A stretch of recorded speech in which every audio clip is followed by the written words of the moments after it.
आप देख रहे हैं न्यूज़ नाउ 24/7 ताज़ा खबरों के लिए हमारे साथ बने रहें।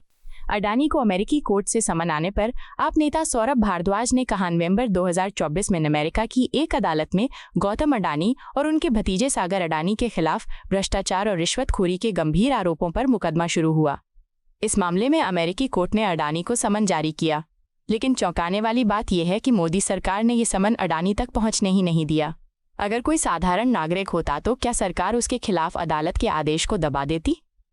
नहीं, लेकिन यह मामला प्रधानमंत्री नरेंद्र मोदी के मित्र अडानी का है। यह सीधा सीधा न्याय प्रक्रिया में हस्तक्षेप और भ्रष्टाचार के संरक्षण का मामला है। प्रधानमंत्री जी हमेशा भ्रष्टाचार मुक्त भारत की बात करते हैं, लेकिन जब उनके खास मित्रों पर उंगली उठती है तो वे चुप क्यों हो जाते हैं? क्या ये लोकतंत्र में समान न्याय की अवधारणा के खिलाफ नहीं है? हम देश की जनता से अपील करते हैं कि वे इस दोहरे मानदंड को पहचानें। विपक्ष की जिम्मेदारी है कि ऐसे मामलों को उजागर करे और सच्चाई सामने लाए। हम इस मुद्दे को संसद से लेकर सड़क तक उठाएंगे ताकि किसी भी शक्तिशाली व्यक्ति को कानून से ऊपर न माना जाए। गौतम अडानी और उनके भतीजे सागर अडानी के ऊपर यूनाइटेड स्टेट्स ऑफ अमेरिका के डिपार्टमेंट ऑफ जस्टिस और US security and exchange commission, जिसको एसईसी कहा जाता है, उनकी तरफ से एक मुकदमा शुरू किया गया था। कार्रवाई शुरू की गई थी नवंबर 2024 को और उसके विषय में 21 सितंबर 2024 को अडानी के नाम पे सम्मन इशू किए गए और कहा गया कि आप 21 दिन के अंदर इसका जवाब दीजिए। ये उनके एक अमेरिका के एड्रेस पे और एक अहमदाबाद के एड्रेस पे ये सम्मन इशू किए गए हैं।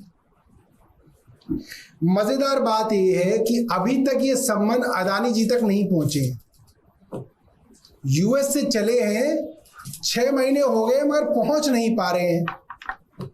और पहुंच इसलिए नहीं पा रहे क्योंकि जो भारत की सरकार है, भारत का जो department of law and justice है, जो केंद्र सरकार है, वो उन सम्मन्स की सर्विस नहीं कर रहा है।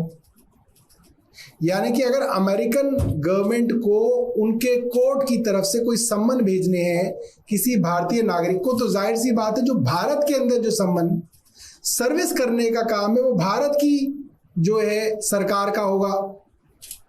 इसी तरीके से दो देशों की और अलग अलग देशों की संधियां होती हैं। जैसे हमारे यहाँ कोई आतंकवादी वांटेड है, वो कनाडा में पकड़े गए, अमेरिका में भी वांटेड थे। हिंदुस्तान की सरकार ने कहा हमें भी जरूरत है, हमारे यहाँ इनके ऊपर मुकदमा चलना है, तो वो आतंकवादी अमेरिका के रास्ते भारत आए थे। कुछ महीने पहले हम सब ने देखा था। नागरिक वो पाकिस्तान की, मूलतः वो पाकिस्तानी नागरिक है। तो ये संधियां देशों में होती है, मगर भारत की सरकार अडानी को सम्मन भी इशू नहीं कर रही है। मामला क्या है?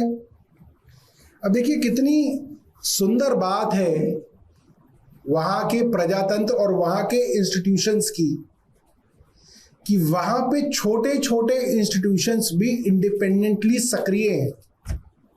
कोई सुप्रीम कोर्ट और हाई कोर्ट का मुकदमा नहीं है वहां पे। यूनाइटेड स्टेट्स के district court, eastern district New York ने सम्मन किया है। ये होता है डिस्ट्रिक्ट कोर्ट। और उन्होंने किस चीज पे उनको सम्मन किया है? मामला है भ्रष्टाचार और रिश्वतखोरी का। और उससे भी ज्यादा इंटरेस्टिंग बात यह है कि वो रिश्वतखोरी का जो आरोप है वो ऐसा नहीं है कि वो रिश्वतखोरी अमेरिका में दी गई या ली गई या देने की कोशिश की गई। 2200 करोड़ रुपए की रिश्वत देनी या देने की प्लानिंग का पूरा जो काम था वो भारत के सरकारी अफसरों को रिश्वत देनी थी या दी गई या दी जा रही थी। 2200 करोड़ रुपए। आपको यह वीडियो पसंद आया हो तो इसे लाइक करें, हमारे चैनल को सब्सक्राइब करें।